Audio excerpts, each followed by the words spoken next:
साथियों, Bihar police constable operator भर्ती के लिए आज हमारा सेट नंबर 5 चलेगा, जिसमें साथियों हम लोग जीके, साइंस और करंट अफेयर्स के बहुत ही शानदार प्रश्नों को कवर करेंगे। तो आप लोग पूरा सेट को लगाइए और ये क्लास आपको शाम 7 बजे लाइव चैट के साथ दिया जाता है। तो इस सेट का पहला क्वेश्चन देखिए, केंद्र शासित प्रदेश दादरा और नगर हवेली की राजधानी इनमें से कौन सी है?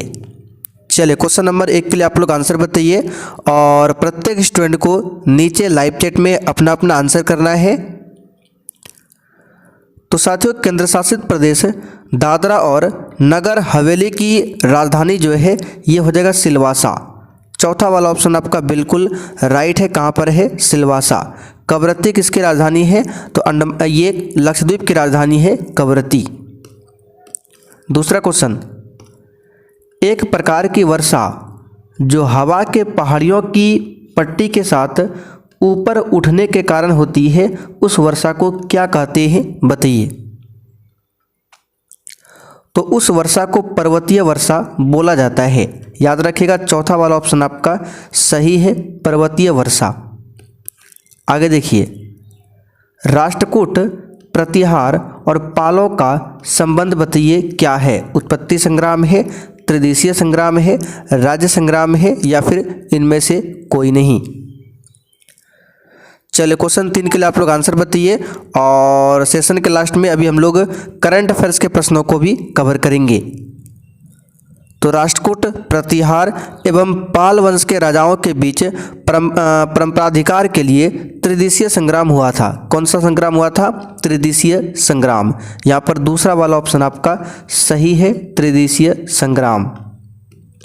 चलिए आगे देखते हैं, कुतुब मीनार का निर्माण किसने पूर्ण किया था? बताइए। एक भी क्वेश्चन को आपको छोड़ना नहीं है। बताइए, कुतुब मीनार का निर्माण किसने पूरा किया था? तो कुतुब मीनार का जो कार्य है वो बनवाने का स्टार्ट किया था कुतुबुद्दीन ऐबक ने और इसे पूरा किया था इल्तुतमिश ने। यहाँ पर तीसरा वाला ऑप्शन आपका सही है, इल्तुतमिश। आगे देखिए, मुमताज महल किस प्रसिद्ध मुगल बादशाह की पत्नी थी? बताइए। क्वेश्चन नंबर 5 के लिए आंसर है, मुमताज महल किस मुगल बादशाह की पत्नी थी? तो शाहजहां की। तीसरा वाला ऑप्शन आपका सही है, शाहजहां। चलिए आगे देखते हैं, प्राचीन के अवशेषों का अध्ययन क्या कहलाता है? चलिए, क्वेश्चन नंबर 6 के लिए आंसर बताइए। तो ये कहलाता है पुरातत्व विज्ञान। ठीक है, दूसरा वाला ऑप्शन आपका सही है, पुरातत्व विज्ञान। आगे देखिए, सिपाही विद्रोह या प्रथम स्वतंत्रता संग्राम किस वर्ष में हुआ था? बताइए।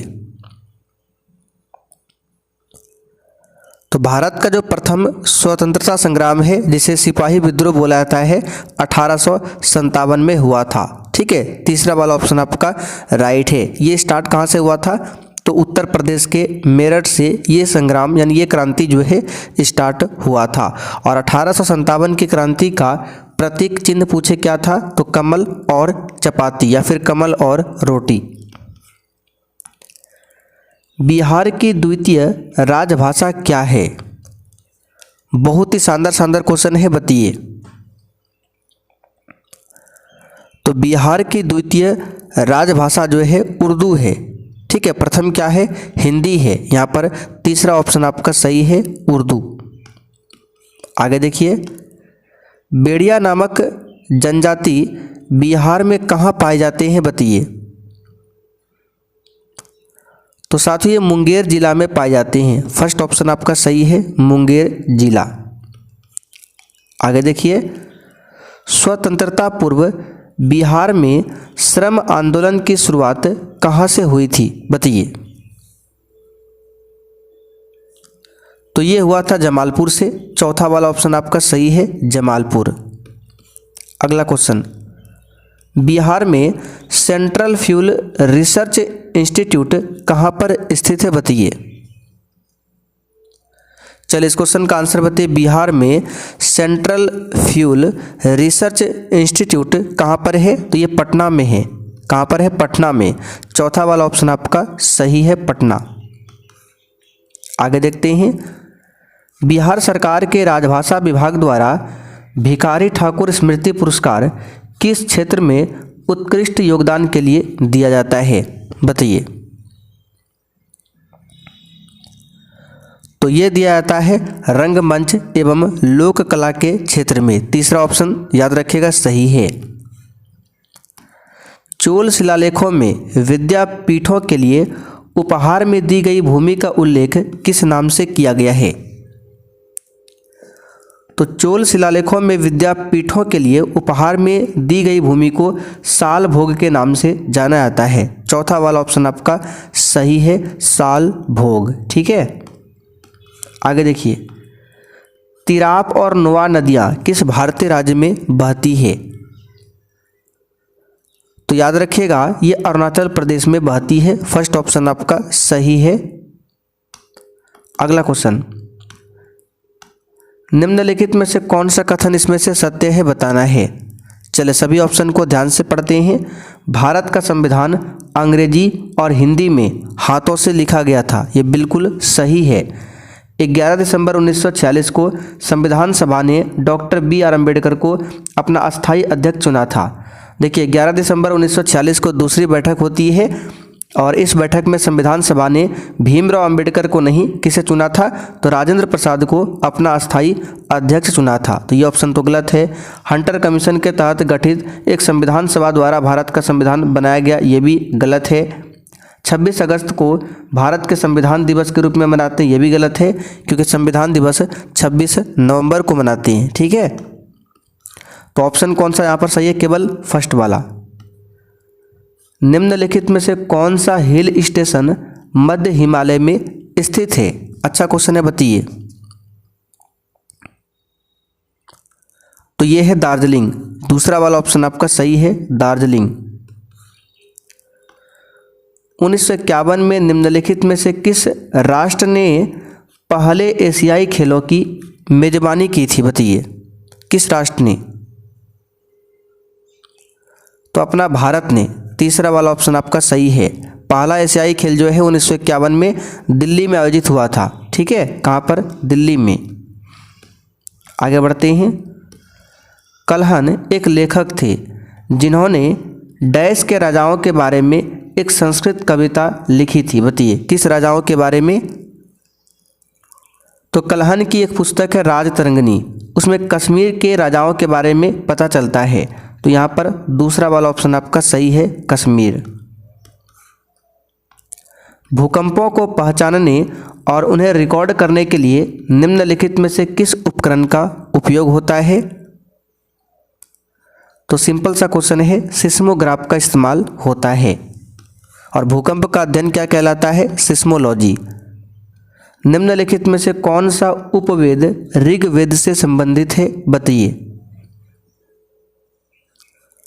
याद रखिएगा आयुर्वेद, ये ऋग्वेद से संबंधित है। टोटल वेद 4 है, ऋग्वेद, अथर्ववेद, सामवेद और यजुर्वेद। ठीक है, ऋग्वेद, यजुर्वेद, सामवेद, अथर्ववेद, 4 वेद है।